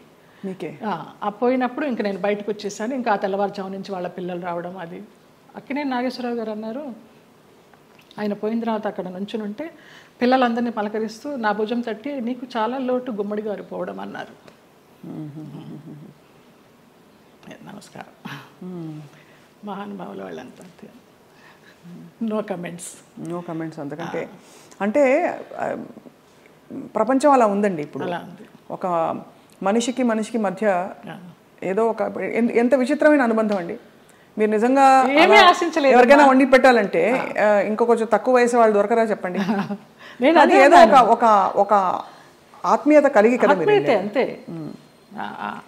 ఆ టైం ఆ పీరియడ్ ఆయనతో మేము గడపాలి అంతే. ఆయన క్లబ్కి వెళ్ళడం కూడా మానేశారు మేము పరిచయం అయిన తర్వాత. ఇంకెందుకు నా క్లబ్ హాయిగా ఇక్కడే కూర్చుందామనేవారు. అక్కడ బాగా ఆయనతోటి చాలా ఆ టైము మళ్ళీ తిరిగి రాదు. కానీ అందరినీ పోగొట్టుకున్నారనే బాధ అండి. నేను అందరూ వెళ్ళిపోయారు కదా. శరత్ బాబు గారు వెళ్ళిపోయారు, గుమ్మడి గారు. ఆ బంధం ఎలాంటి బంధం అని అడిగి కాదు, తండ్రి కూతుర్ల బంధం అవ్వచ్చు, గురు శిష్యుల బంధం అవ్వచ్చు. మీ ఆత్మకి బాగా అంటే ఒక విధమైన సొలేస్ ఇచ్చే వ్యక్తులందరూ దూరం అయ్యారు కదండి. వాళ్ళు దూరం అవుతుంటే భగవంతుడి దగ్గర అవుతున్నాడు. వాళ్ళు దూరం కాకుండా ఉంటే భగవంతుడిని పెద్ద పట్టించుకునేదాన్ని కాదేమో. వీళ్ళందరూ ఉన్నారు కదా నాకు అనేసి. ఏం జరిగినా మన మంచికి. ఇప్పుడు ఎలా మీ దైనందిన జీవితం ఎలా ఉంటుంది? సీరియల్స్ మానేశాను. సినిమాలా రావు పెద్దగా నాకు తెలిసి. ఎందుకు మానేశారు సీరియల్స్? వద్దనుకున్నాను. ప్రేమెంత మధురంలో ఒక బ్యాడ్ ఇన్సిడెంట్, గాయమైంది హృదయానికి. ఏమైంది? ఎవరో పేరు ఊరు లేని ఆర్టిస్టు ఒక అమ్మాయి ఎంటర్ అయింది ఒక 6 months బ్యాక్. నేను మానేసే ముందర 3 సంవత్సరాలు అంత చక్కగా బాండింగ్ తోటి నిజంగా తల్లి కొడుకుల్లాగానే నేను, శ్రీరామ్ కానీ అందులో చేసిన వాళ్ళందరూ కానీ అలాగే క్యారెక్టర్ పరంగా మేము యాక్ట్ చేయలేదు, అసలు జీవించాం మేము. గ్లిజరిన్ కూడా వేసుకునే వాళ్ళం కాదు ఏడుపు సీన్లు ఉంటే. ఆ అమ్మాయి వచ్చి కొంచెం యారగెన్స్ అంతా చూపించడము, మర్యాద లేకపోవడం సీనియర్స్కి. ఒక సీన్లో అయితే అయిందని అలాగే అడ్జస్ట్ అయిపోయి చేస్తున్నాను. మానేద్దామా అనుకుంటూ పోనీలే మంచి సీరియల్, మంచి పేరు వచ్చింది, శ్రీరామ్ మంచివాడు, అతన్ని చూసి చేయాలని అనుకున్నాను. ఒక టైంలో ఇంకా పీక్స్కి వెళ్ళిపోయింది ఆ అమ్మాయి బిహేవియర్. అమ్మాయి శ్రావణ శుక్రవారం నాడు పూజకి గాజులు లేకుండా కూర్చుంది మొండి చేతులతోటి. నేను ఒక పెద్ద సఫిస్టికేటెడ్ మదరు, అంత సాంప్రదాయాన్ని పాటించే మదరు, అత్తగారి పక్కనే కూర్చుని పూజ చేస్తూ ఉంటుంది. అప్పుడు నేను క్యారెక్టర్ పరంగా ఆలోచించి అత్తగారి స్థానంలో నేను ఇక్కడ ఉన్నాను కదమ్మా, నేను లేకపోతే నీ ఇష్టం వచ్చినట్టు చేసుకోవచ్చు, శ్రావణ శుక్రవారం పూజ ముత్తైదో గాజులు వేసుకుని చేయాలన్నానమ్మా. అటు నా చెయ్యి నా ఇష్టం నువ్వు చెప్పడానికి అంది, వేసుకునంది. అంతలాగా ఎందుకు ఏమో తెలియదు. అది యారగెన్సీ అంతే. ఆ పిల్లకి సీనియారిటీ విలువ తెలియదు, క్యారెక్టర్ విలువ తెలియదు. ఎవరండి యాక్టర్? ఆఫ్ కోర్స్ చూసే, నేను సీరియల్స్ చూడండి కాబట్టి ఇలా అడుగుతున్నాను. అమ్మాయి పేరు కూడా మర్చిపోయినాను, అసలు మైండ్లోనే లేదు అది. చేస్తూ తర్వాత అమ్మాయి September 3 జరిగింది ఇది లాస్ట్ ఇయర్. అక్కడి నుంచి శ్రీరామ్ బయటే ఉన్నాడు. నాన్న ఇలాగ జరిగింది, నాకు చేయబుద్ధి కావడలేదన్నాను. నీ ఇష్టమమ్మా, నీకు ఇష్టం లేకపోతే మానే అన్నాడు. కారు ఇచ్చాడు, ఎక్కాను, వచ్చేసాను అంతే. అక్కడ బహుశా మీ ప్రయాణం అయిపోయిందేమో అంతే. అలా ఇలా ఈ సంఘటన ద్వారా అలా కొంచెము అయిష్టంగానే చేస్తున్నాము, ఇష్టం లేకుండా. ఆ క్యారెక్టర్కి కూడా ఇంపార్టెన్స్ తగ్గడము, ఆ ఫీల్ కూడా రావడల్లా చేస్తుంటే. డైరెక్టర్ గారితో అనేదాన్ని, ఇంతకు ముందర ఫీల్తో చేసేవాళ్ళం అండి, ఇప్పుడు రావడం లేదనేసి. డైరెక్టర్ మారిపోయాడు వెంకట్ అని, అతను చాలా ఇష్టము, చాలా మంచి టెక్నీషియన్. ఆ యూనిట్ నుంచి బయటకు వచ్చారు, వేరే యూనిట్ ఎవరైనా ఆఫర్ చేస్తే ఎందుకు చేయకూడదు? వద్దనిపించిందమ్మా, ఇంక అసలు నాకు సీరియల్స్ వద్దు. అంటే నేను ఆ గంగిరెద్దులాగా అలంకరించుకోవడము, రోజుకి అన్ని డ్రెస్ చేంజ్లు, పొద్దు నుంచి నైట్ వరకు టైం లేకుండా. 12 hours అండి కాల్ షీట్. పంపించరమ్మా. నేను తొందరగా వెళ్ళిపోతానంటే, అమ్మ సీనియర్వి నువ్వే వెళ్ళిపోతానంటే మిగతా వాళ్ళందరూ కూడా వెళ్ళిపోతారు. అందులో సీరియల్స్లో బాగా పిండేస్తారు కదా. నరకం. ఎన్ని సీరియల్స్ చేశానో అన్ని సీరియల్స్ అన్నం పెట్టినాయి, కాదని లేదు. కానీ వద్దనిపించింది, ఇంకెవరికి పెట్టాలి, నేను వద్దు. మంచి సినిమాలు ఏమన్నా వస్తే చిన్న చితక సినిమాలు చేసుకుందాము, లేదా కృష్ణారామాని యాత్రలు చేద్దాము, ఉన్నది పెట్టుకొని ఉన్నంత వరకు. తర్వాత భగవంతుడు చూసుకుంటాడు అంతే. అక్క వీళ్ళందరూ టచ్లో ఉంటారా? ఎప్పుడు టచ్లో ఉంటారు. అబ్దికానికి, నాన్న అబ్దికానికి చెన్నై వెళుతూ ఉంటాము. 2 అన్నయ్యలు అక్కడే ఉన్నారు. అందరం కలివిడిగానే ఉంటాం. 3 చెల్లెళ్ళు, 2 అన్నదమ్ములు. సరే, మీకు మీ ప్రయాణం ఇలా రాసుందని మీరు సరిపెట్టుకున్నారు, అది మీ గొప్పతనం అంతే. నా గొప్పతనం కాదు, నాకు దేవుడిచ్చిన వరం అది. నా గొప్పతనం ఏం లేదు. మరి ఇప్పుడు మీకు జీవితం గడవడానికి, యాత్రలు చేయడానికి, మనం శేష జీవితం గడపడానికి కంఫర్టబుల్గా ఫైనాన్షియల్గా? శేష జీవితం వరకు ఉందని నేను చెప్పలేను, ఇప్పటికీ ఉంది. ఈ ప్రేమెంత మధురం చేసిన దాని తాలూకా అది కొంచెం ఉంది. అది కూడా వెనక ముందు చూడకుండా ఖర్చు పెట్టుకుంటున్నాను యాత్రలకి దానికి. శేష జీవితానికి ఎలా ఉంటుందో నాకు తెలియదు, ఆయన నిర్ణయిస్తాడు. ఆ నమ్మకం అయితే ఉంది. మీ దగ్గర అయితే మాస్టర్ కీ ఉంది అంతే కదా? ఇంకా ఇవన్నీ మాస్టర్కి లాకర్కి ఏం లేదు, కానీ మాస్టర్ కీ అంటే భగవంతుడే కదా. భగవంతుడే మాస్టర్ కీ కదండి మనందరికీ. ఆయన నడిపిస్తాడని నమ్మకం. అది ఆ నమ్మకమే. రేపేంటి అని అడుగుతారు, ఎప్పుడు ఆలోచించాలి రేపేంటి అనేది. అసలు పుట్టిన దగ్గర నుంచి అవగాహన లేదు, మధ్యలో సంపాదించడం మొదలుపెట్టిన దగ్గర నుంచి కూడా రేపు ఏంటి అనేది క్వశ్చన్ రాలేదమ్మా నాకు అసలు. 700 సినిమాలు అంటే బాధ ఎందుకు వేస్తుందంటేనండి, ఈ పబ్లిక్ ప్రొఫెషన్లో ఉన్న వాళ్ళందరికీ చాలా కష్టమైన జీవితం. మీకు ఎప్పుడు నిద్రలేవాలి అనే చాయిస్ ఉండదు. వాళ్ళు చెప్పిన టైంకి మీరు హాజరవ్వాలి. వాళ్ళు మీకు నచ్చినా నచ్చకపోయినా, చలున్నా ఎండున్నా వాళ్ళు వేసుకోమన్న బట్టలు వేసుకోవాలి. అలా 700 జీవితాలు మీ మొత్తం ధారపోసి వెచ్చించి మహా నటులే చరిత్రలో అలా ఉండిపోయి మెల్లిగా ఫేడ్ అవుట్ అయిపోతారు విత్ టైం. ఈ నట జీవితం మీకు నేర్పిన విషయం ఏంటండి? ఫేమ్ ఉంటేనే ఏదైనా జనాల్లో ఏదైనా, లేకపోతే ఉందా లేదా అనేది కూడా వాళ్ళకి తెలియదు. ఎందుకంటే పెద్ద పెద్ద నటులు కూడా చాలా కష్టాలు పడ్డారు. మీకు ఉన్న సంపద మీరు అన్నట్టుగా ఆధ్యాత్మికంగా మీరు మలుచుకుని ఒక గౌరవంతో ఆత్మాభిమానంతో కొనసాగిస్తున్నారు జయలలిత గారు. చాలా మనసుకి ముచ్చటగా ఎంత ఇన్స్పైరింగ్గా ఉందో చెప్పలేని మాటలు. మీకు చిన్న కోరిక ఉంది మాకు. చెప్పండి. మీరు ఒక చిన్న డాన్స్ చేస్తా. నేను మామూలుగా సెమీ క్లాసికల్ ఏమైనా మూవీ సాంగ్ స్వప్నకు కూడా తేలిగ్గా ఉంటుంది. నువ్వు క్లాసికల్ సింగర్ కాదని లేదు, ఏమైనా పాడతారు అనుకొని మనసే అందాల బృందావనం అనుకున్నాను. మా సంజయ్ తిట్టాడు, ఎంత పెద్ద క్లాసికల్ డాన్సర్ నువ్వు వేడి సినిమా సాంగ్ చేస్తావా అనేసి. అందుకని ఏ సాంగ్ చేయాలి? భామనే సత్యభామనే ఏమైనా ఒక 4-5 లైన్లు అనగలరా? ఆ 2 లైన్లే మళ్ళీ మళ్ళీ తిప్పి అనమంటే అంట. కొంచెం నేను కూడా కలుపుతాలే. మీరు కలపండి. నిలబడే మీరు కూచిపూడి భరతనాట్యమా? 2 అమ్మ. కూచిపూడి చింతా రాధాకృష్ణమూర్తి గారు, భరతనాట్యం జోసుల సీతారామ శాస్త్రి గారు విజయవాడ నుంచి వచ్చేవారు. కాకుండా తంజావూరు నుంచి గిరిజా నటరాజ్ అని ఒక వైఫ్ అండ్ హస్బెండ్ వచ్చి చెప్పేవారు భరతనాట్యం. ఆంధ్రనాట్యం నటరాజ్ రామకృష్ణ గారు. మళ్ళీ మధ్యలో వెకేషన్స్కి చెన్నై వెళ్ళి చినసత్యం గారి దగ్గర. ఎప్పుడు అనిపించలేదు ఒక డాన్స్ స్కూల్ స్టార్ట్ చేద్దామని? లేదు, వేంప వేషాలు వేసేసరికి, అంటే డిగ్రీ అవుతూ ఇంకా డాన్స్ కంటిన్యూ చేద్దాం అనుకునే టైంలో నాన్న ఫీల్డ్కి తీసుకొచ్చేసారు. ఇంకా ఈ వేంప వేషాలు వేసినప్పుడు నన్ను అలాగే చూస్తారేమో, పేరెంట్స్ పిల్లల్ని పంపించడానికి భయపడతారేమో, ఇప్పుడు సినిమా సాంగ్స్ నేర్పుతుందా లేకపోతే క్లాసికల్ సాంగ్స్ నేర్పుతుందా అని ఏదన్నా అని నాకు నేనే డౌట్ పెట్టుకొని దాన్ని సమారంభించేసాను. దిత్త కిడగ తిరుగుతాం, దిత్త కిడగ తిరుగుతాం, తా కిడగ తిరుగుతాం, కిడగ తిరుగుతాం, దిత్త కిడగ తిరుగుతాం, దిత్త కిడగ తిరుగుతాం, తా కిడగ తిరుగుతాం, కిడగ తిరుగుతాం, దిత్త కిడగ తిరుగుతాం, దిత్త కిడగ తిరుగుతాం, తా కిడగ తిరుగుతాం, కిడగ తిరుగుతాం, కిడగ తిరుగుతాం. భామని సత్యభామని సత్యభామని సత్యభామని సత్యారి ముద్దుల వయ్యారి ముద్దుల సత్యభామని సత్యభామని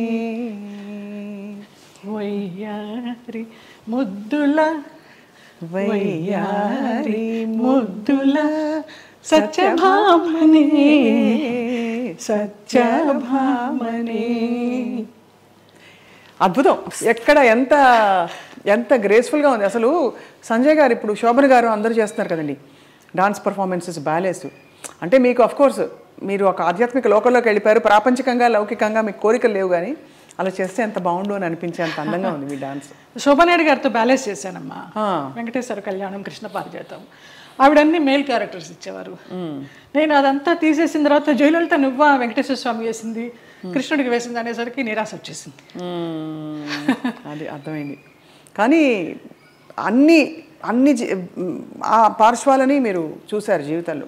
కంప్లీట్ లైఫ్ కష్టం చూసి ఉగాది పచ్చడిలాగా అన్నీ చూడకపోతే మనకి ఏం చూసాను జీవితం అని అనిపిస్తుంది కదా. అలా మీరు కష్టాలు చూశారు, అన్నీ చూసేసాం. సంతోషం చూసారా ఏదైనా టైంలో? సంతోషం అంటే ఈ యాత్రేనమ్మా. ఈ యాత్రే అతి దుఃఖకరమైన సంఘటన, బాధాకరమైన సంఘటన, అతి సంతోషకరమైన సంఘటన అంటారు, కానీ అవి 2 లేవు నాకు. వయా మీడియాగానే వెళ్తూ వచ్చింది. ఈ ముక్తినాథ యాత్ర మాత్రం నాకు చాలా పీక్స్ అనమాట ఇంకా. సో ఫైనలీ మీకు మిగిలిన కోరిక అంటే మిగిలిన కోరికను ఎందుకంటున్నానంటే మన జీవితానికి ఒక సంపూర్ణత్వం రావాలంటే ఏం కోరుకుంటున్నారు? ఇంకా మానస సరోవర్ వెళ్ళాలమ్మా. మానస సరోవర్ కానీ మా సాయిరామ్ గారు అది వేయనమ్మా చాలా కష్టం అంటున్నారు. ఎవరు తీసుకెళ్తారో తెలీదు. వెళ్ళాల్సి ఉంటే డెఫినెట్గా ఖచ్చితంగా అదే జరిగిపోతుంది. చాలా కోరిక. వెళ్తే తిరిగి వస్తామా లేదా అనేది తర్వాత విషయం. అక్కడ దాకా వెళ్ళాలి, ఆ భూమి మీద అడుగు పెట్టాలని మాత్రం కోరిక. అదొకటి తీరని కోరిక. చాలా అద్భుతంగా ఉంది మీతో మాట్లాడడం. చాలా విషయాలు నేర్చుకున్నది ఏంటి అంటే సెల్ఫ్ యాక్సెప్టెన్స్ కంటే గొప్ప వరం లేదండి. ఓకే, అది మీకు వచ్చేసింది కాబట్టి మీరు ధన్యులు. ఒకలాగా ఈ కృష్ణుడి విగ్రహం నాకు నా ఫ్రెండ్ శ్రీనివాస్ అని ఆయన మ్యాంగ్లూర్ నుంచి తీసుకొచ్చి ఇప్పించారు. చాలా చాలా కళకళలాడుతుంది ఇలాగా. చాలా బరువు కూడా అది. అవునా? అక్కడ రమణాశ్రమంతో మీ అనుబంధం? అరుణాచలం వెళ్తూ ఉంటాము. ఒక శివరాత్రికి గిరి ప్రదక్షిణ చేశాను. ఆయన బుక్స్ చదువుతూ ఉంటాను. అట్లా కూర్చుని ఆయనతో మాట్లాడుకుంటూ ఉంటాను. ఆ ఫోటోగ్రాఫ్ వెనకాల ఇది నా పుట్టినరోజుకి మా డైరెక్టర్స్ అనిల్, రాము అని ఉన్నారు. రాము ఏమో అది ఇచ్చాడు లాస్ట్ ఇయర్ పుట్టినరోజుకి. అనిల్ ఇది ఇచ్చాడు. రుద్రంకోట అని ఒక మూవీ చేశాం కదా, ఆ పిల్లలు. రుద్రమకోట మొన్న లేటెస్ట్ మీది. అవును, అవును, చాలా పెద్ద ఒక పవర్ఫుల్ క్యారెక్టర్ కానీ సినిమా పవర్ఫుల్గా వెళ్ళలేదు, ఆడలేదు. ఓటీటీ కూడా ఇంకా లేట్ అవుతూ ఉంది. మీరు చాలా చాలా వ్యక్తిగత విషయాలు కూడా ఇవాళ మాతో పంచుకుని చాలామందిని ఇన్స్పైర్ చేశారు జయలలిత గారు. థ్యాంక్స్ అమ్మా. మీకు ధన్యవాదాలు. అయ్యో, మీకు కూడా. Always you will be in our hearts. God bless you. Thank you అండి. నమస్కారం.